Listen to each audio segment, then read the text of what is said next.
Here I am. Hi, everybody.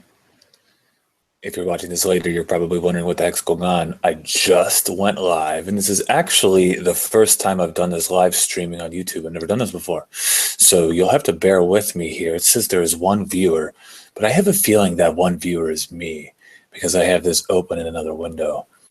Okay, let's see. If I click on that, bear with me here. It says there is one viewer, but I have a feeling that one viewer is me because okay, great. I am up and running. Hello, gang. I am up and running. Come join me. Okay, rock and roll. Well, okay.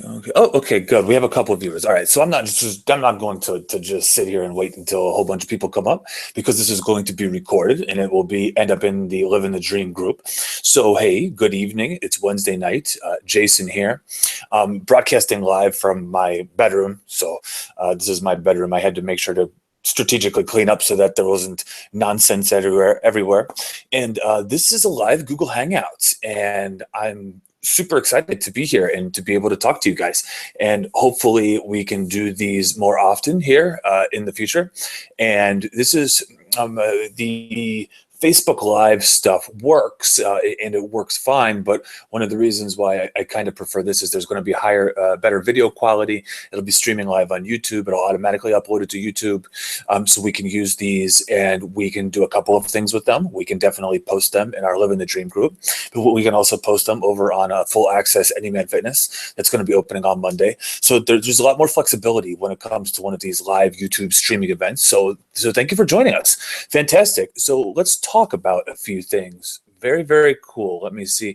I don't know if you heard that my browser's dinging in the background. Hopefully that it's not going to bother you or anything. So the purpose of this and the purpose of all of these is for me to get in front of you and to talk to you a little bit and to give you some face-to-face time and so that you can ask some questions, any questions that you have. And I actually have the group feed that's right here on my cell phone. So there it is right there. So if you wish, you're more than welcome to at any time ask a question on there, and I'll see the question and I'll answer it to the best of my abilities, and I'll do everything that I possibly can in order to do that. Now, we had a few questions that people did have throughout the course of the day. I made the post earlier today and said that, yeah, we're going to be having a live on the air, a Google Hangout broadcast live at 8:30. So I want to make sure that we address those questions. And those questions were from Colleen and Kieran.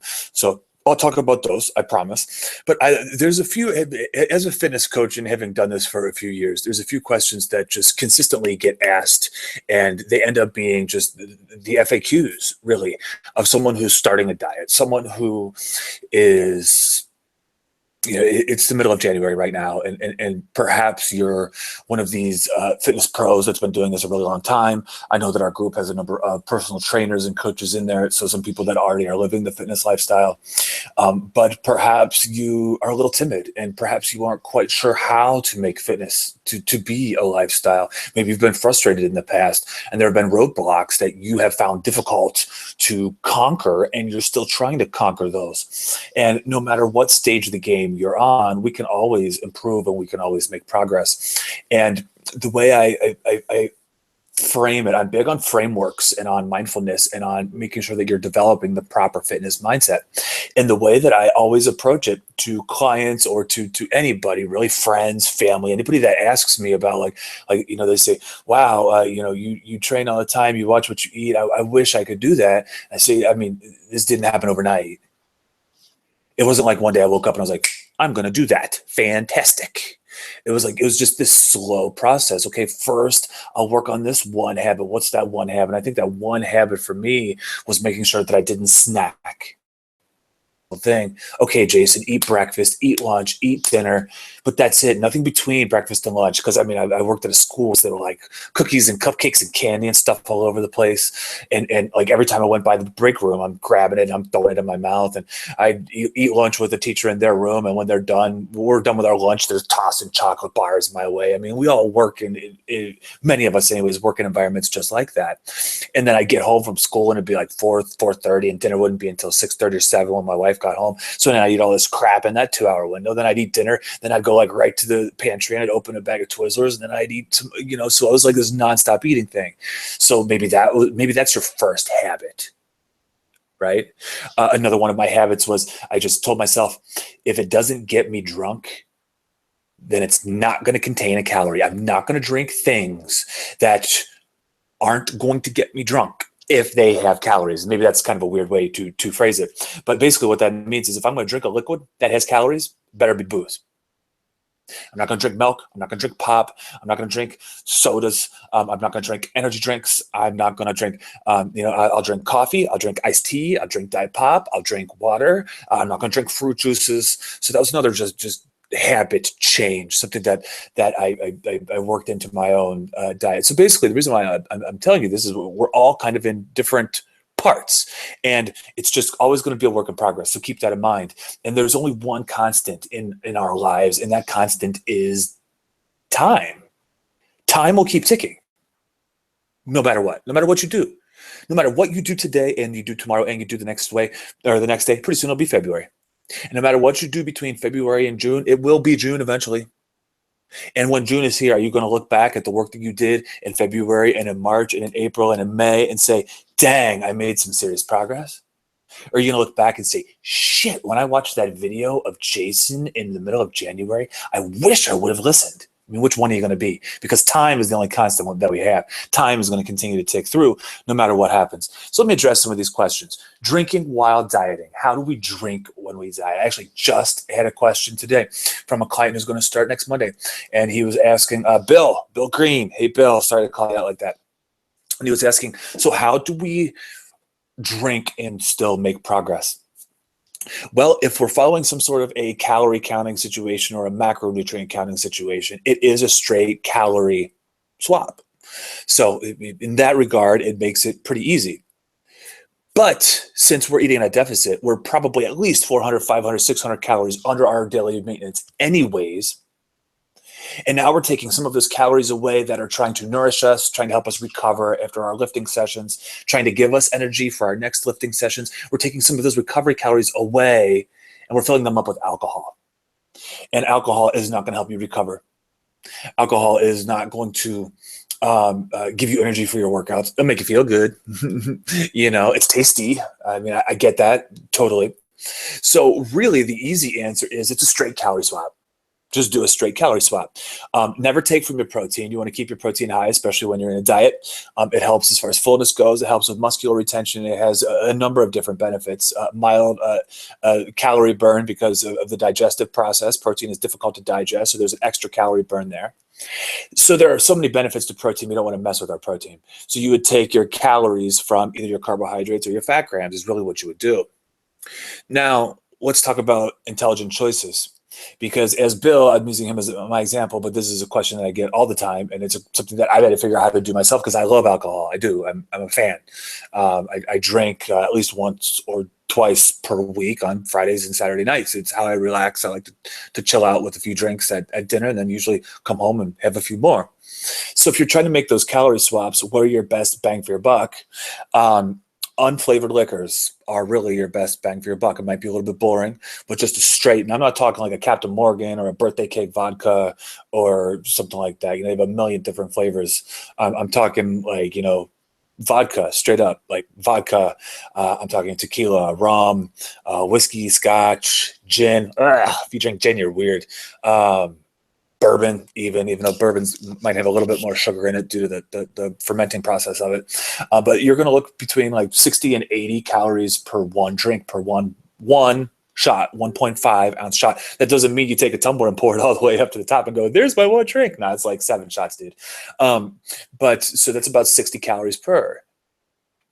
So that you can fit in pretty easy. 60 calories is like 15 grams of carbs. If you do that sort of a conversion, it's about 7 or 8 grams of fats. And if you do that sort of a conversion, if you decide to go the wine route, you want to stay away from the sugary stuff, the white zins and the Rieslings, and you want to head up like a Cabernet or a Merlot. You're probably looking at 100 to 120 calories ish per glass. So as you can see there, you have double the calories that's in the same amount of alcohol that is in the cup of wine as opposed to the 1.5 ounce shot. So now let's say you want to do beer. You want to do like a Budweiser. A Budweiser, for 12-ounce Budweiser, you might be looking at like 170, 180 calories, maybe even close to 200 calories. So now all of a sudden you're moving up that ladder again. So you're talking 180 calories. You're talking 3 times the calories that's in that unflavored liquor. And this is why we recommend those over the actual beers. And then when you start talking IPAs, and man, if you're drinking IPAs, I feel you. I feel you. You know, I'm a big fan of the Two Hearted. I'm a fan of the Dogfish Head 90. I'm a fan of 8-Hop, Rogue 8-Hop, and Dirty Bastard, Founders Brewery up here. Man, Michigan's got some good microbrews. I mean, you're talking 250 calories to 300 calories per 12 ounces. So, yeah, I mean, I'm not going to tell you that it's impossible. But what I am going to tell you is you're going to have to pick and choose your battles. And if you're going to drink a 6-pack at 300 calories, that's 1,800 calories. You don't have many calories left over. You really, really don't. Okay, so that's just a few alcohol thoughts and questions there. The slippery slope, and Pete, I see that you asked a question. I'm certainly going to get to it. I'll talk to you a little bit more about that. Okay, let me handle the few questions that I have here before we get to that.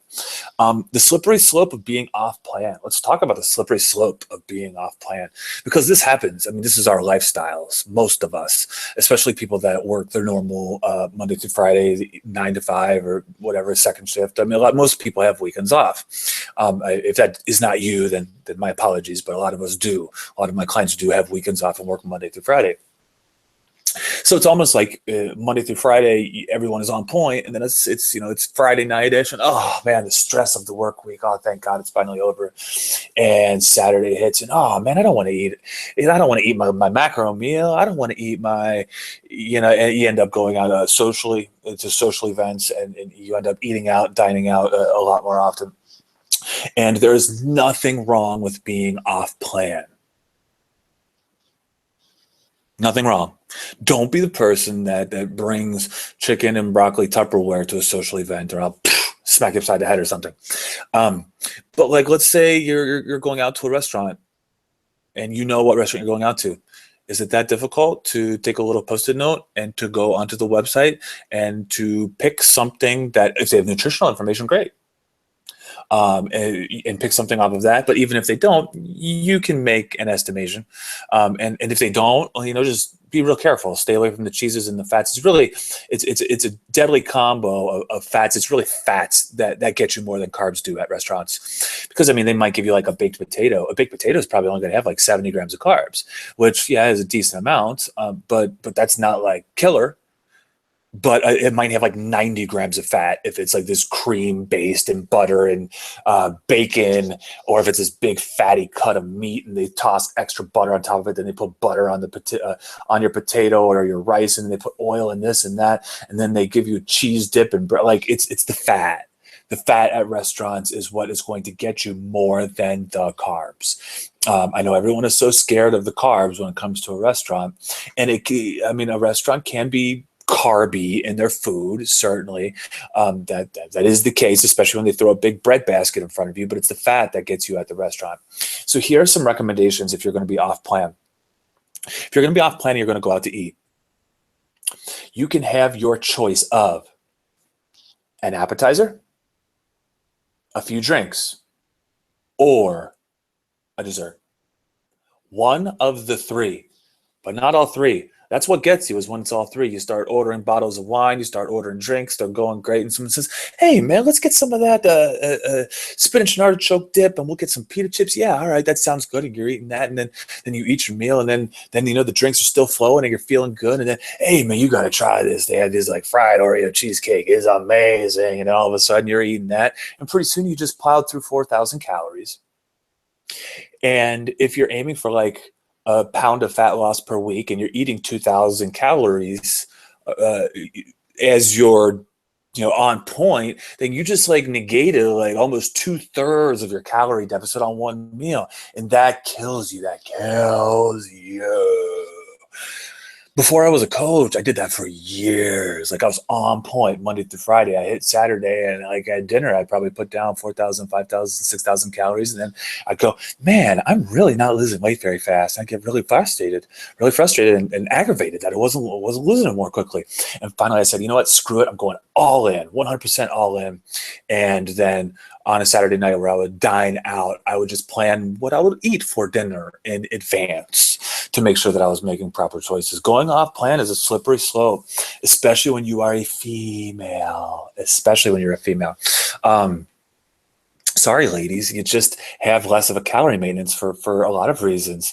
And due to that calorie maintenance that is much lowered, you have less wiggle room. You really can't go out to like a Mexican restaurant and just like eat whatever you want. You can't if you're dieting. I'm sorry. It sucks. I hate to be the bearer of bad news, tough love kind of thing, but it's true. Okay, so that's a slippery slope. Colleen had a question about carb cycling and weight gain. And she's been having some scale fluctuations. For those of you who don't know what cycling is, macro cycling, calorie cycling, carb cycling, sometimes it's called the zigzag diet, something like that. What this is purposefully eating less on one day and more on another day based on your training, based on how you are working out. And what it tends to be is on the days that you work out, right? Protein is always constant. Here's your carbs, here's your fat. On days that you work out, you have more carbs and less fat. And on days where you don't work out, you have less carbs and more fat. And the theory behind this is that you're going to take advantage of nutrient partitioning. Nutrient partitioning basically says when I eat carbs after I work out and before I work out, they get put to use with the workout. They help your muscles to recover, help you to grow a little bit and all that. And then the theory goes, when you're not working out, you don't eat as many carbs to keep your insulin low and your blood sugar stable. And you just don't need them because you're not going to be lifting weights or working out. And as a result, you can raise that fat, and it also allows you to eat some of those fattier treats. I use this technique with clients occasionally, depending on the client. A lot of them do end up calorie cycling, macro cycling, zigzagging. And one of the most powerful components of it is that it helps you get in the treats that you want to get in. You might like cheeses and fattier cuts of meat and bacon and sausage and those sorts of things. And if that's the case, sounds good, because on a rest day, you'll have higher fat, lower carbs. And maybe you like your Halo Top ice creams and your Rice Krispie treats and your Twizzlers and your Frosted Flakes. If that's the case, time for a training day, because you're going to have the higher carbs and the lower fats on the training day. So it allows you to kind of have a little bit extra wiggle room so you can fit those treats in from time to time. And I think one of the most powerful pieces of it is it's psychologically powerful. When you wake up in the morning and you say, this is my meal, and this is how I'm going to eat, and you have your meals planned and set up, and they're set up so that you go to the gym, it helps you go to the gym. If you wake up and say, it's a training day, I have my training day meals that are higher in carbs and lower in fats, it's going to do this little psychological hack, and it's going to help you get to the gym. So psychologically, it's a powerful tool. But back to Colleen's question, she started doing this and she noticed some fluctuations. The simple answer, Colleen, is yes, it's normal. Big time normal. When you are carbohydrate, especially, because for every 1 gram of carbohydrate that you consume, that you bring into your body, 4 grams of water comes along with it. So you might have a day where you're eating 150, 200 grams of carbs on a training day, and then you turn around on a rest day, maybe you only eat 50 grams of carbs. As you can see there, the difference between 200 and 50, you're talking 150 grams of carbs times 4 is 600 calories worth of carbs, and you're talking 600 grams worth of water that you're bringing in your body. right? So you're talking almost a kilogram of water that you're bringing into your body on that one day. A kilogram is 2.2 pounds. So yeah, I mean it's probably you've never probably thought of it like that, but yeah, you're bringing in that much water. So a few pieces of advice for you if you're calorie cycling. Make sure you stay super hydrated, because the more water that you drink, especially on those training days, the more of those 4 extra grams of water that is you're bringing into your body when you're eating the carbohydrates, the better that gets flushed out of your system. So that's one thing. Make sure that you stay super hydrated. Another thing is make sure that you get enough fiber to flush the food out of your system as well. So make sure you're getting your veggies. You might want to look into a fiber supplement. I take a fiber supplement called psyllium husk that I've recommended to a lot of people. 1 tablespoon per day mixed into a shake, and I'm good to go. Okay, I won't get into details, but I'm good to go.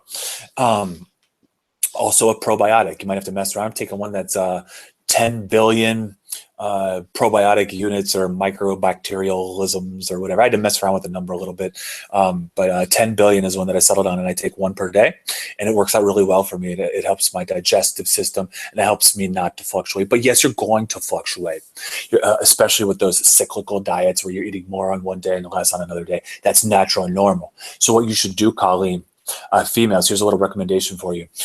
First off, you should make sure that you take your weight either every single day, divide by 7, or once per week at the exact same time in the exact same conditions. Now, when I say same time and same conditions, something real easy is like Saturday morning after you wake up, you pee and you poop. That's same time, same conditions, right? Or you can do it every day after you wake up and you pee and you poop, and then divide by 7. That's actually going to be more accurate. But Colleen, another thing for females that you want to keep in mind is that you only want to compare your date with, or I'm sorry, you only want to compare your progress with 4 weeks ago.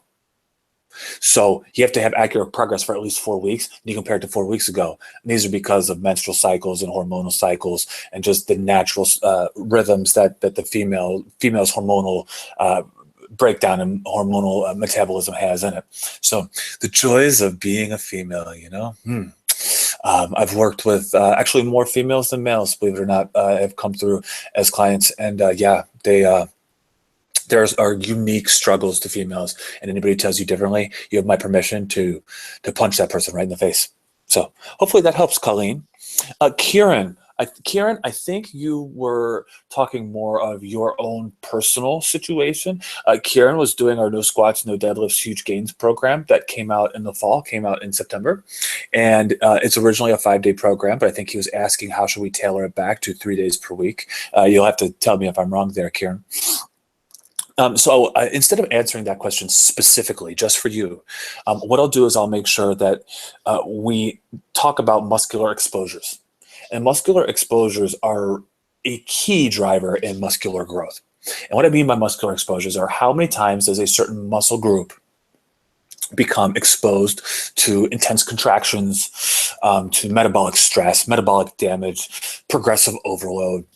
And the research is clear that there's a dose-dependent relationship on how your muscles grow and on how many times those muscle groups are hit each week.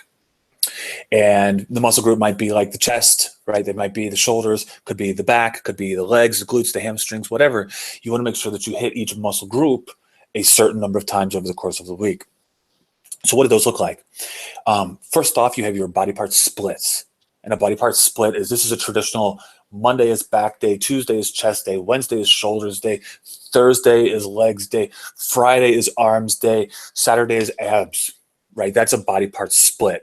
This is like old school bodybuilding kind of stuff. I shouldn't even say old school, like late 80s or early 90s were really big on body part splits. Not optimal because you're only hitting things 1 time per week. That's it.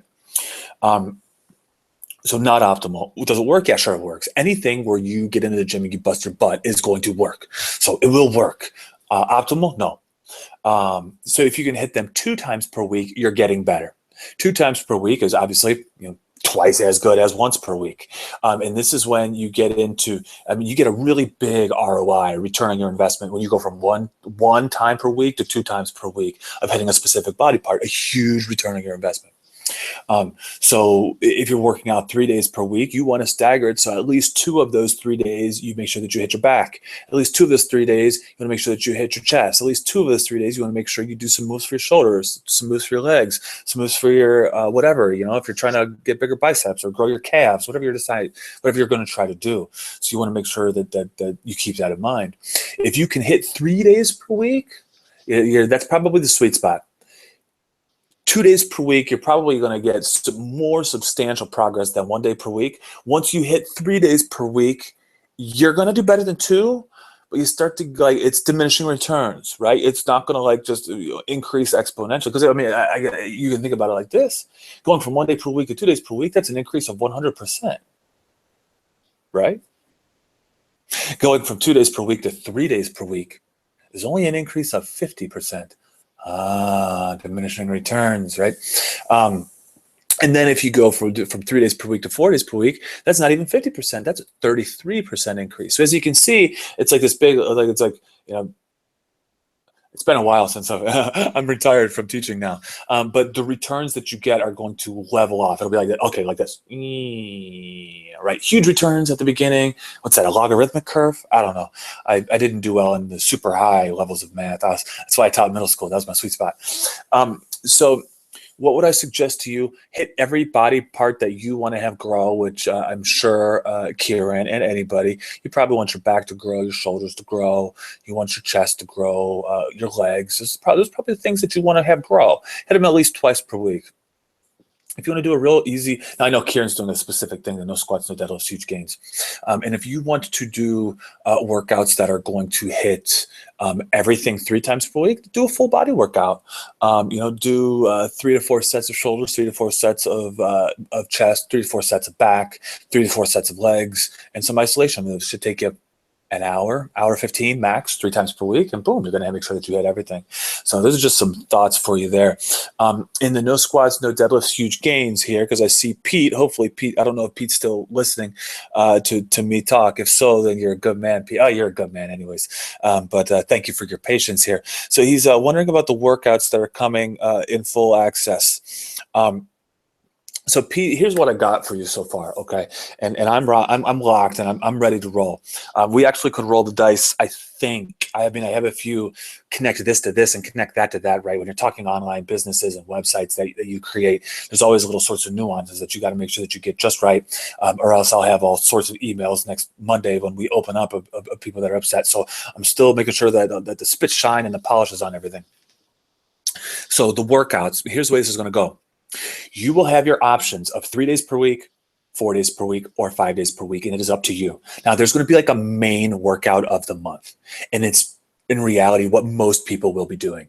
It'll be the same workouts that I'm doing in the gym. They will take no longer than an hour, okay?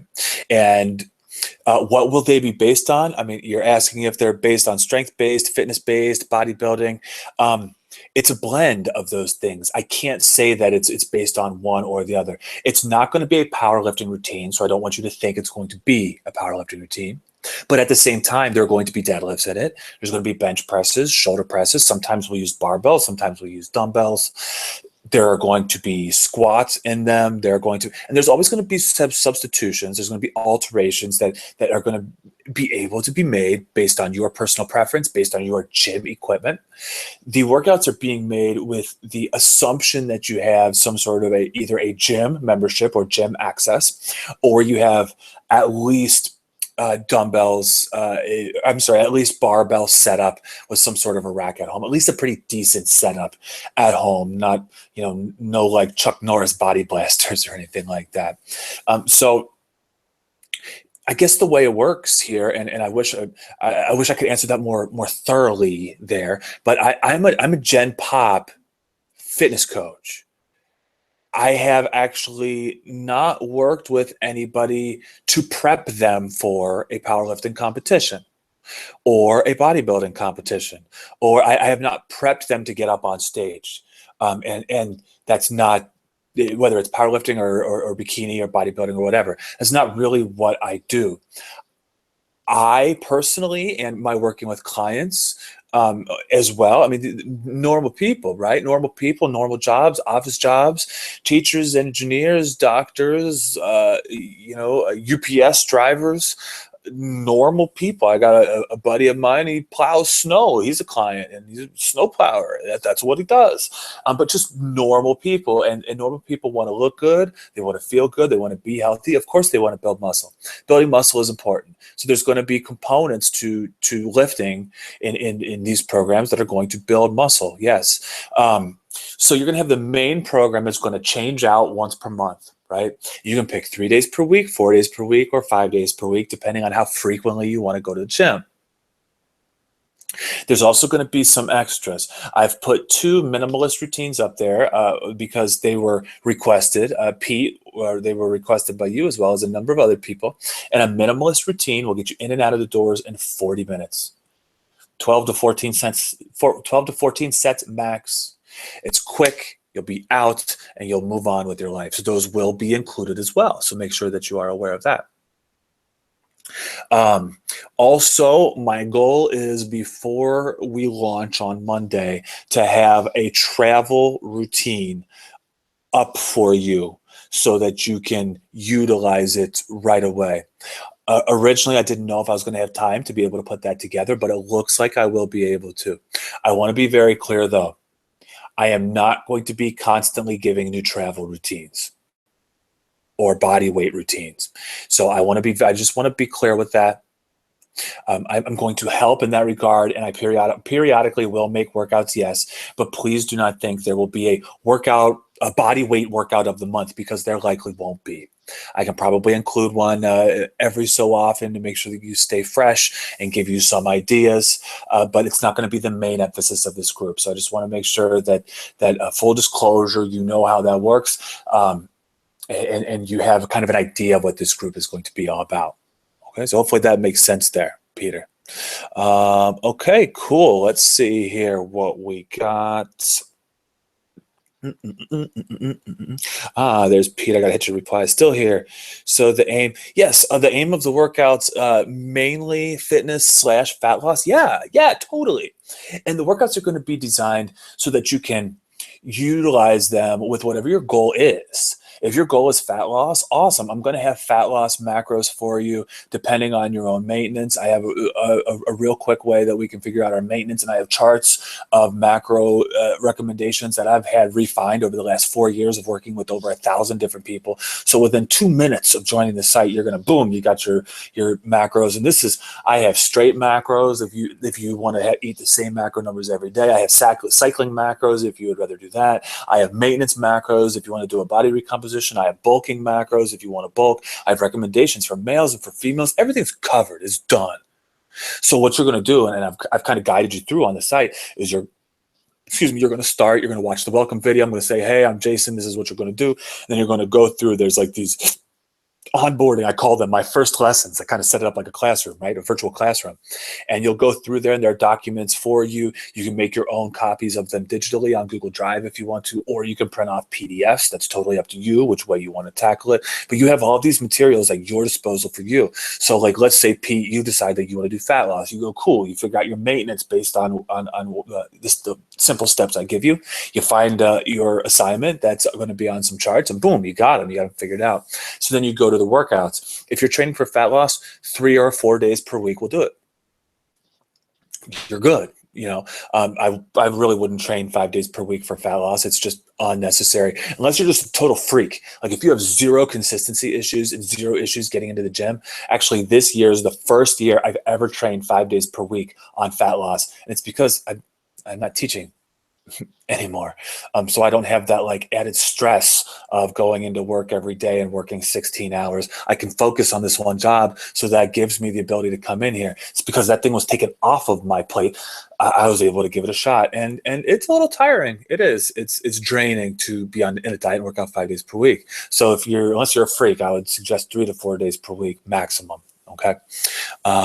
Yeah, it is kind of like a weird one-way phone call, isn't it? I used to do these on photography with the NCFS groups from time to time, and there was a way where everybody could join in, and I could see their faces, and they could actually ask me questions, and they could turn on their microphone and talk to me. But this way works too, so this is totally fine. So cool. Yeah, we're at about 33 minutes now, so hopefully that cleared up some stuff. I want to have these more often so we can chit chat. On Monday, everyone, we're going to be locked and loaded and ready to go on the Full Access Anyman Fitness. I actually closed the presale list to my mailing list, but I'm happy to give you guys the link if you haven't seen it yet. And it's a great way to make sure that you're getting the latest of information, and you lock in that founding members rate at $29 per month and all of that fun stuff. I'm totally jacked. It's like Christmas morning. It's like the calm before the storm. I'm like, ooh, what's going to happen on Monday?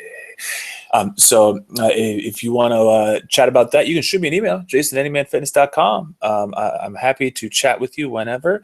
How do you send me questions? Well, Nadia, you just write them like you did right there. So go ahead and type them. I will wait. You guys are so silly. How do I send you a question? Well, I mean, I can read it. Sorry, maybe you were missing at the beginning. Actually, I have my phone right here, so I got the group up there. So all you got to do is just type something. I guess that's okay. Yep. Ha ha ha ha ha. Nadia is a pro, by the way. She's freaking awesome. She's one of our one-on-one clients. She does is it Taekwondo, Brazilian Jiu-Jitsu, Kempow? What is it? It's just awesome. Oh, yep, Nadia. I won't rehash the drinking while dieting. After this loads up, you'll have access to it in the group.